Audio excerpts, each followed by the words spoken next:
મોરબીના બગથળા ગામમાં વર્ષો પહેલા બનેલી આ ઐતિહાસિક ઘટના છે। આ ગામના આંગણે ભવાઈનું આયોજન કરવામાં આવ્યું હતું। આખું ગામ રાજા મહારાજાઓની ગાથાને રંગમંચ પર જોવા માટે ભેગા થયા હતા। ભવાઈનો રંગ જામ્યો હતો, રાસ ભર્યા ગીતો ગવાઈ રહ્યા હતા, કલાકારોએ રંગમંચને જીવત બનાવી દીધું હતું। પણ કોઈએ સપનામાં પણ વિચાર્યું નહીં કે આજની રાતે ધાડપાડું આ ગામ ભાંગવા માટે આવવાના છે।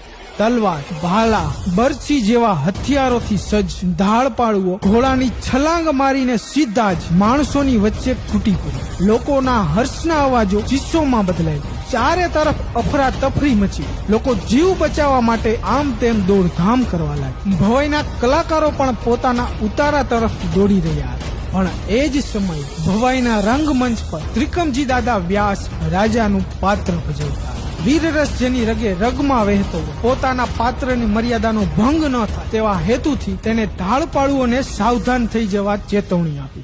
હું અત્યારે અહીં રાજાનું પાત્ર ભજવી રહ્યો છું। આ ગામ મારું રાજ્ય છે અને પ્રજા મારી રૈયત। જ્યાં સુધી મારા ખોડિયામાં પ્રાણ છે ત્યાં સુધી હું તમને આ બગથળા ગામ ભાંગવા નહીં દઉં। ધાડપાડુઓ ખળખળાટ હસવા માંડી અને કહ્યું, અરે બ્રાહ્મણ, રાજાના કપડાં પહેરીને કઈ રાજા નથી થઈ જવાતું। જો તારો જીવ વહાલો હોય તો મેદાન મૂકીને ભાગી જા, નહીતર તારી જનોઈની દયા ખાયા વિના જીવથી જઈશ।